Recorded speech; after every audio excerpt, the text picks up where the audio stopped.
खास तौर पर दलित, महादलित और अनुसूचित जनजाति के लोगों को जो आप ठगने का काम कर रहे हैं, उसके खिलाफ मुख्यमंत्री जी की तमाम इन झूठे वादों के खिलाफ, उनकी गिरती कानून व्यवस्था के खिलाफ हम लोगों ने मां महिम जी से मुलाकात की। अगर मेरे अभिभावक अगर मुझे नेता मानते हैं तो मेरे लिए इससे बड़े गर्व की और क्या बात हो सकती है। देखिए, आज लोक जनशक्ति पार्टी का एक प्रतिनिधि मंडल, जिसमें मैं, मेरे साथ हमारे प्रदेश अध्यक्ष राजू तिवारी जी, हमारे संसदीय बोर्ड के बिहार प्रदेश अध्यक्ष हुलास पांडे जी, हमारे बिहार के प्रधान महासचिव संजय पासवान जी, हमारे संगठन के महामंत्री संजय सिंह जी, हमारी लोक जनशक्ति पार्टी की वरिष्ठ नेत्री और जहानाबाद से पूर्व प्रत्याशी हमारी इंदु कश्यप जी, हम इस प्रतिनिधि मंडल ने मां महिम जी से मुलाकात की और साथ में हमारे तमाम और वरिष्ठ साथी और पदाधिकारी साथी साथ में हैं। इस प्रतिनिधि मंडल ने मां महिम जी से मुलाकात की और मुलाकात का मुख्य उद्देश्य बिहार में जिस तरीके से अपराध चरम सीमा पर आ गया है और कानून व्यवस्था पूरी तरीके से धराशायी हो गई है, और ये इन भारी शब्दों का प्रयोग मैं सिर्फ बोलने के लिए नहीं कर रहा हूँ, आप सबके कैमरे साक्षी हैं इस बात के। आप ही वो हैं लोकतंत्र का, भैया आप लोग चौथा स्तंभ है, और आप ही लोग हैं जिन्होंने निरंतरता में बिहार में बढ़ते हुए अपराध को लेकर अपनी खबरों को बेबाकी से, मजबूती से रखा है। आए दिन जो हत्याएं हो रही हैं, रंगदारी हो रही है, लूटमार हो रहा है, अपहरण हो रहा है, डकैती हो रही है, उसके बारे में आप सब ने रिपोर्टिंग की और अधिकांश जगहों पर मैं खुद गया हूं। हमारे पूर्व प्रत्याशी मनिहारी के अनिल उमराव जी, जो कि अनुसूचित जनजाति से आते थे, उनकी जिस तरीके से अपहरण कर 2 दिन तक मैं एसपी साहब के संपर्क में रहा, निरंतर उनसे बात होती रही, पर उसके बाद भी जिस तरीके से उनकी निर्मम हत्या कर दी गई। उसके बाद कल मैं मेयर साहब के यहाँ गया, कटिहार के जो मेयर साहब हैं शिवराज पासवान जी, उनकी जिस तरीके से हत्या कर दी गई, उनको बाहर बुलाकर सीने में 3 गोलियां सामने से लाकर दाग दी गई, चश्मदीद होने के बावजूद, आई विटनेसेस होने के बावजूद, जिस तरीके से शासन प्रशासन तंत्र पूरी तरीके से उदासीन रवैया इन विषयों पर दिखाता है। उससे पहले ठीक वहीं पर कटिहार के जो पिछले भी मेयर थे, वो भी अनुसूचित जाति से आते थे, उनकी भी ऐसी हत्या कर दी गई। आज वो अपराधी पिछले 1-1.5 साल से खुलेआम घूम रहे हैं। तो ये अपने में दर्शाता है कि भैया अपराध पर नियंत्रण बिहार सरकार पूरी तरीके से खो चुकी है, और इसीलिए हम लोगों ने बिहार के जो मुख्यमंत्री हैं वो हमारे प्रदेश के गृह मंत्री भी हैं। गृह विभाग की जिम्मेदारी उन्हीं की है। बिहार में लॉ एंड ऑर्डर सुचारू रूप से चले, ये जिम्मेदारी हमारे मुख्यमंत्री की है। पर उनके रहते हुए अगर बिहार में इस तरीके से आपराधिक घटनाएं बढ़ती जा रही हैं, और ख़ास तौर पर चिंता की बात इसलिए है कि ऐसे लोगों को टारगेट किया जा रहा है जो कि अनुसूचित जाति जनजाति से आते हैं, जो अपने क्षेत्र में, अपने समाज में पॉपुलर हो रहे हैं, जो प्रदेश में राष्ट्रीय स्तर पर हो, प्रदेश के स्तर पर हो या अपने क्षेत्रीय स्तर पर हो, उनकी लोकप्रियता बढ़ती जा रही है। ऐसे लोगों को ये लोग टारगेट कर रहे हैं, और ये मैं इस बात को ज़्यादा पुख्ता तरीके से इसलिए कह सकता हूं क्योंकि मेरा एक अपना अनुभव रहा है मुख्यमंत्री नीतीश कुमार जी के साथ में। मैंने उनको देखा है कि किस तरीके से जातीयता के आधार पर वो राजनीति अपनी करते हैं। कोई दलित वर्ग का या महादलित वर्ग का कोई व्यक्ति सामने आए, ये मुख्यमंत्री नीतीश कुमार जी को बर्दाश्त नहीं होता। मेरे नेता, मेरे आदर्श आदरणीय रामविलास पासवान जी को आप सबके कैमरों के सामने किस तरीके से, कितनी बार उन्होंने अपमानित करने की कोशिश की।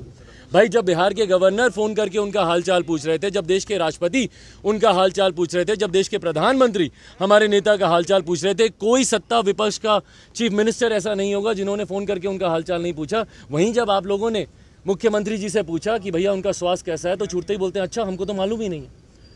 तो जिस प्रदेश के मुख्यमंत्री ने अनुसूचित जाति जनजाति के लोगों के साथ हमेशा भेदभाव किया हो, उनके साथ हमेशा बदले की भावना रखी हो, और उनको टारगेट कर उनकी हत्या करवाई गई हो, उनके ऊपर आपराधिक असामाजिक तत्वों के द्वारा उनके ऊपर अटैक करवाया गया हो, इन तमाम चीज़ों की जानकारी हम लोगों ने आज मां महिम जी को दी है, उनके संज्ञान में दिया है, क्योंकि राज्य सरकार के ऊपर और मुख्यमंत्री जी के ऊपर से बिहारियों का विश्वास उठ गया।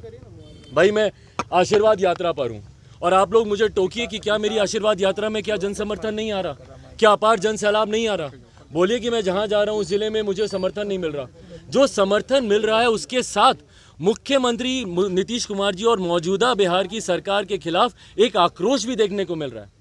नफरत करने लगे हैं बिहार के लोग मुख्यमंत्री नीतीश कुमार जी की योजनाओं से, इनकी नीतियों से।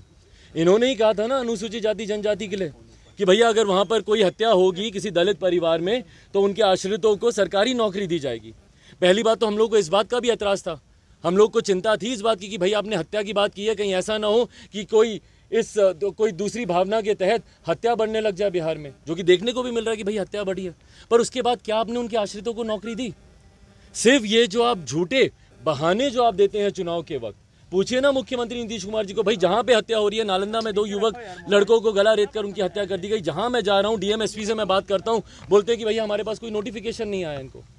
तो जो आप समाज को ठगने का काम कर रहे हैं, खासतौर पर दलित, महादलित और अनुसूचित जनजाति के लोगों को जो आप ठगने का काम कर रहे हैं, उसके खिलाफ मुख्यमंत्री जी की तमाम इन झूठे वादों के खिलाफ, उनकी गिरती कानून व्यवस्था के खिलाफ हम लोगों ने मां महिम जी से मुलाकात की। गंभीरता से मैं धन्यवाद दूंगा मां महिम जी का कि जिस गंभीरता से उन्होंने हमारे हर एक प्रतिनिधि की बात को उन्होंने सुना और उसके बाद उन्होंने हम लोग को आश्वासन दिया है कि वो बात करेंगे इसके ऊपर, आगे इसको गंभीरता से लेंगे। इन तमाम चीज़ों पर उन्होंने सकारात्मक आश्वासन हम लोग को दिया है और मैं उम्मीद करता हूं, क्योंकि राज्य सरकार से अब ना मुझे ना किसी बिहारी को उम्मीद बची है, तो मैं उम्मीद करता हूं कि केंद्र के हस्तक्षेप से बिहार में कम से कम बढ़ता अपराध नियंत्रित होगा। मेरी प्राथमिकता मेरे संगठन को मजबूत करना है और ये जो अपार जन समर्थन मिल रहा है, बहुत बड़ी जिम्मेदारी मेरे कंधों के ऊपर है कि इतने युवा, इतनी बड़ी संख्या में युवा, महिलाएं आप देखेंगे जिस भारी संख्या में इस यात्रा में सम्मिलित हो रही हैं, अपना आशीर्वाद दे रही हैं, तो पहले उनकी बेहतरी के लिए,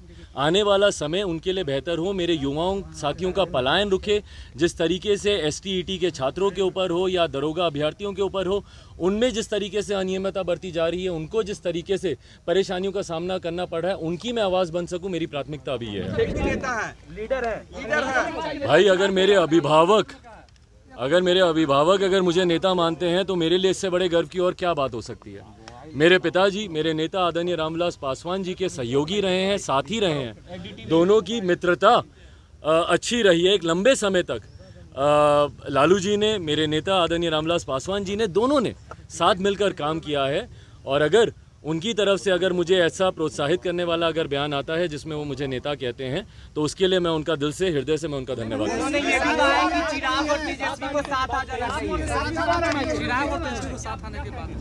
मैं उनकी भावना का सम्मान करता हूं और आज की तारीख में जिस तरीके से मैं अपनी एक आशीर्वाद यात्रा पर निकला हुआ हूँ, मैंने बार बार इस बात को कहा है कि मेरी प्राथमिकता आज की तारीख में आशीर्वाद यात्रा है, तो मेरा पूरा ध्यान अभी केंद्रित मेरी इस आशीर्वाद यात्रा पर।